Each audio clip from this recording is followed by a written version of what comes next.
Bonjour, je suis Pierre Ouellette, infirmier et technicien en orthopédie à l'hôpital Shriners pour enfants. Aujourd'hui, on va vous démontrer l'utilisation d'un SAM Splint.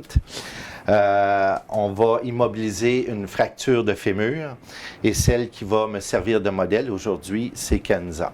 Dans votre trousse de premiers soins de fracture, on a la latelle de fibre de verre, on a le SAM Splint, les bandages cohésifs flexibles, la ouate, les bandages élastiques, le filet élastique ainsi que le petit os pour le stress.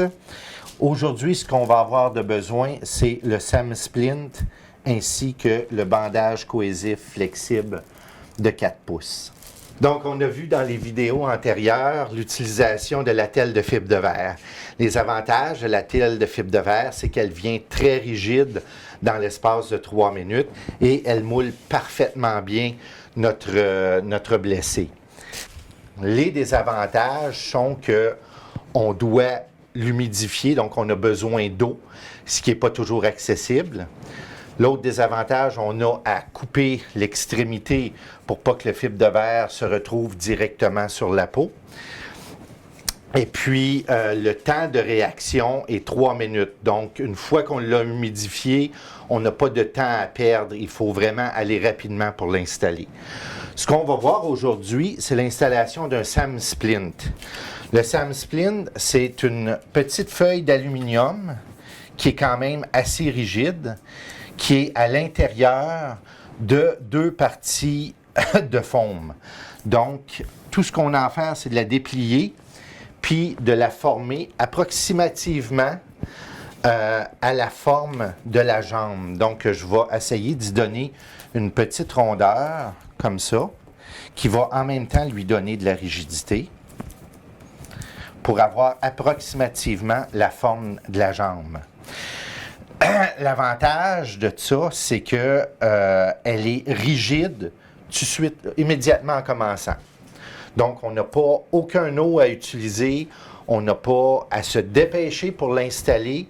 Elle peut être utilisée directement par-dessus le vêtement et la chaussure, mais ce qu'il faut savoir, c'est que cette attelle-là est encore plus temporaire que l'autre parce qu'elle ne moule pas aussi bien le membre, donc elle pourrait, s'il y a des points de pression, donner des rougeurs ou des inconforts aux patients, ce qu'on ne veut pas. Bon, alors on va imaginer que Kenza, elle a une fracture de fémur. Donc, idéalement, quand on a une fracture de fémur, c'est mieux d'y aller à 2 personnes. Si vous êtes seul, ça se fait pareil, mais à 2, ça va mieux. Donc, je vais demander à Stéphanie qui est avec moi, on va prendre la jambe et on va tourner un peu, prends-la par en dessous du genou ici, on va tourner un peu Kenza sur le côté, comme ça. On va insérer notre attelle en dessous ici, puis on va la redéposer dessus. Voilà, c'est bon. Là, on peut y mettre ça un peu plus comme ça. Avec notre bandage cohésif flexible, on va venir immobiliser le tout. Le bandage cohésif flexible, idéalement, il faut le dérouler avant de l'appliquer sur le membre. Doucement, on va monter notre bandage.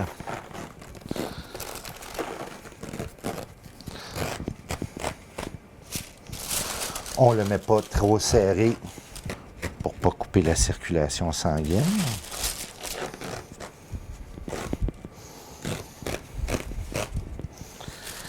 Et on monte le plus haut que l'on peut.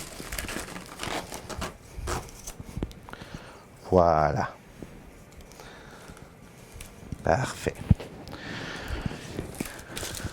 Maintenant, avec la telle, on est bien immobilisé, la jambe ne tournera pas parce qu'elle est en dessous de la fesse. Mais ce qu'il faut se dire, c'est que le fait qu'on a immobilisé directement par-dessus la chaussure et les vêtements, c'est impossible d'aller vérifier les signes neurovasculaires.